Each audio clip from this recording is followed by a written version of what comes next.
जय माता दी मित्रों, हमारे YouTube चैनल में आपका हार्दिक स्वागत है। आज मैं आपको इस विषय पे जानकारी दूंगा। कई लोगों ने मुझसे कमेंट में पूछा है कि जब भी वो पूजा करते हैं या जब भी वो भजन चलाते हैं या फिर भगवान के गाने सुनते हैं, भजन भजन सुनते हैं, तो उस वक्त पे उनको ज़ोर ज़ोर से उबासियाँ आने लगती हैं और आँखों से आंसू बहने लगते हैं।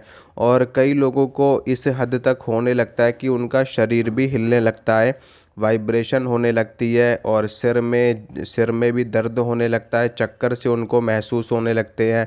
तो ऐसा क्यों होता है? तो सबसे पहले तो मैं आपको ये बताना चाहूँगा कि ये सभी लक्षण आपके शरीर में किसी न किसी शक्ति के होने का आभास करवाते हैं। वो शक्ति सकारात्मक भी हो सकती है, वो शक्ति नकारात्मक भी हो सकती है।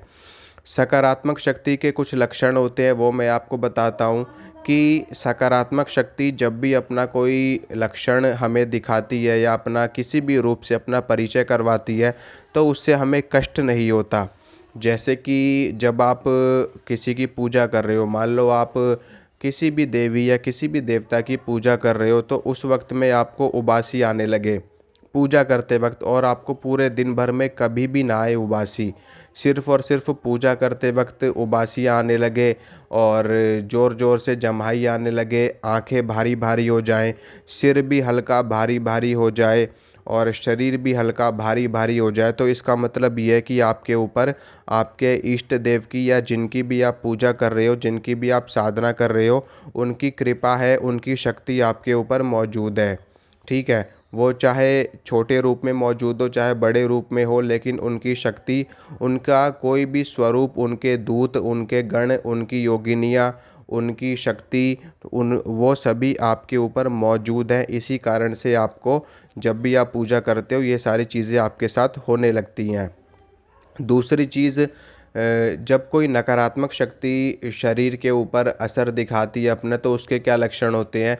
नकारात्मक शक्ति जब भी अपना असर दिखाएगी तो उसके बाद क्या होगा? अगर मान लो आपके शरीर में नकारात्मक शक्ति है, तो आपको सिर में दर्द होगा, बहुत तेज सिर में दर्द होगा, आपकी कमर में दर्द हो सकता है, आपके हाथ पैरों में दर्द हो सकता है।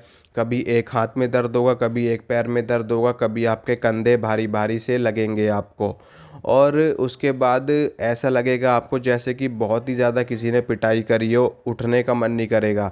जब आप सुबह सो कर के उठोगे, तो इतना ज़्यादा शरीर आपका टूटा टूटा सा महसूस होगा, जैसे पता नहीं कितना काम करके हम लेटे हैं और बिल्कुल भी उठा ही नहीं जा रहा। ये सभी लक्षण नकारात्मक शक्ति के होते हैं। नकारात्मक शक्ति का कोई भी अंश आपके अंदर मौजूद हो सकता है, छोटी मात्रा में, बड़ी मात्रा में, या फिर किसी भी रूप में वो शक्ति आपके ऊपर हो सकती है। या इसका असर तंत्र का भी कुछ न कुछ मात्रा में असर आपके ऊपर देखा जा सकता है। कई बार ऐसा होता है कि जैसे तंत्र किसी और के ऊपर किया जा रहा है और हम बीच में पड़ जाते हैं, तो ऐसे में कुछ मात्रा में उसका असर हमारे ऊपर भी आ जाता है। तो ये नकारात्मक शक्ति के लक्षण होते हैं। और सकारात्मक शक्ति के लक्षण मैंने आपको बताए। और भजन चलने पर अगर आपका सर घूमने लगे, जैसे कि आप मान लो माँ दुर्गा के भजन सुन रहे हो या माता काली के भजन सुन रहे हो या भगवान शिव शंकर के भजन सुन रहे हो, तो भजन सुनने पर भी आपको उबासी आने लगे, भजन सुनने पर भी आपके शरीर में झटके लगने लगे, भजन सुनने पर आपको चक्कर से आने लगे, आपका शरीर खेलने का मन करे, अगर ऐसी चीज़ है तो गारंटी के साथ मैं कहता हूँ आपके साथ में कोई ना कोई शक्ति चल रही है। वो शक्ति कौन सी है? वो शक्ति आपके उसी इष्ट देव की है, क्योंकि जिसकी शक्ति हमारे शरीर में मौजूद होती है, उसी के भजन सुनने पर, उसी की पूजा करने पर, उसी की साधना करने पर हमको ऐसे लक्षण फील होते हैं, अन्य किसी के नहीं होते। तो ये कुछ लक्षण होते हैं जिसकी वजह से हम महसूस कर सकते हैं कि हमारे साथ में सकारात्मक शक्ति है या फिर नकारात्मक शक्ति है।